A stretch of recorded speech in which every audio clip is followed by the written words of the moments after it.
So when you receive your tractor, the wheels are going to be removed for shipping. So you'll need to put those on before you'll be able to drive it. So what we're going to do, first we're going to put it up. I got some wooden blocks here. We're going to put the tractor up on blocks so we can put the wheels on. With the weight distribution on this tractor, it's quite easy to tip it back and put the blocks under. If you have a helper, is best. So you can adjust these handlebars to a nice height, and you're just gonna roll this forward a little bit. We're just gonna push down like that, and we're gonna stick a block under the front. Once we get that under, we're just gonna lift up and stick a block under the back. That'll get us up high enough where we can put those wheels on. To put the wheels on, what we're gonna do, you can see there's the wheels are not interchangeable. So you want these where they're angling down, you want that going forward. So when you're looking at it on the tractor, you want it like this, like standard, like it'd be on a standard tractor with the points of these ridges going forward. So just gonna grab them, you're gonna slip them right on there like that. So now we got these wavy washers and nuts. These are 17 millimeter nuts here. Put these on.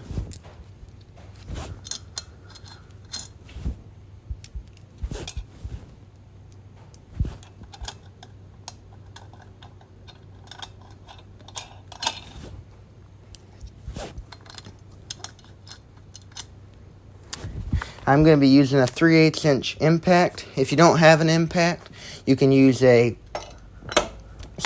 ratchet with an extension. So I'm just going to go down till they touch. You can see I'm crisscrossing because you want to tighten these evenly.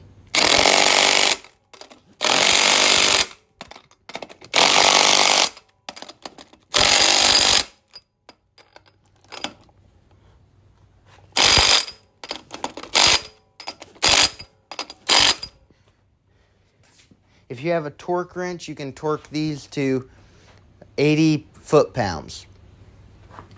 So we're just finishing up preparing your tractor for operation.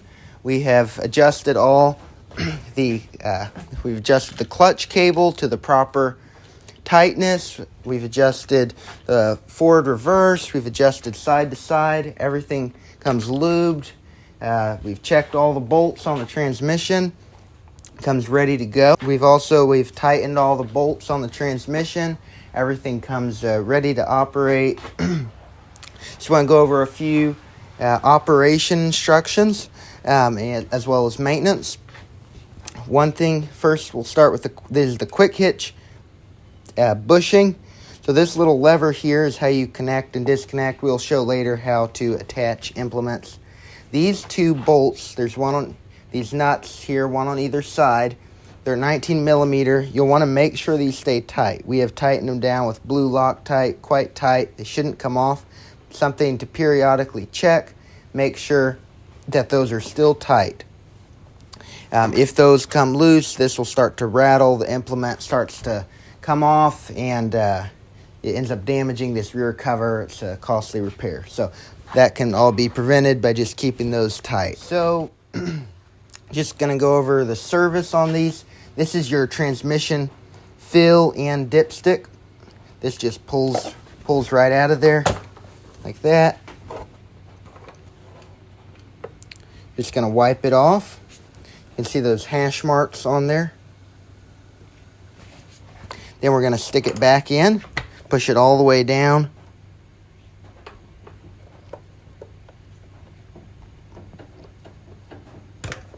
Pull it back out, and we're going to look, and we can see that the oil is up to the top of those hash marks. If you have a hard time seeing it, you can do it on your rag like that, and then you can see how far up the dipstick the oil is. I'm going to take a little bit of this oil and rub it on this O-ring here. It'll make it go in easier.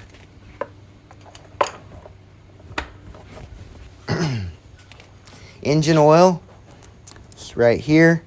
You want the tractor level when you're checking both engine and transmission fluid.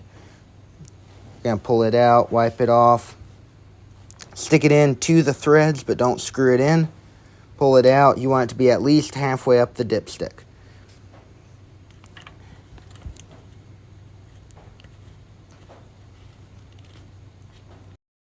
We have our transmission filter. You can see on there it says change after 30 hours. That's going to be your break-in period. You'll want to change the engine oil and the transmission fluid after 30 hours. You'll receive a transmission filter for your first service as well. After that, it'll be every 100 hours. Okay.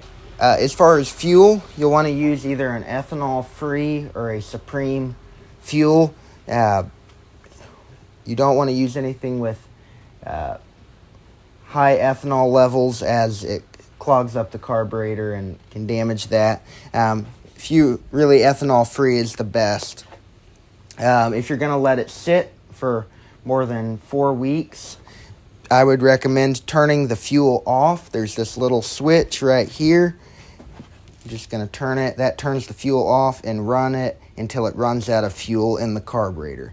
That'll save you that carburetor, keep you from having to replace it. This is your choke. This is the recoil start option. We'll go over starting here now.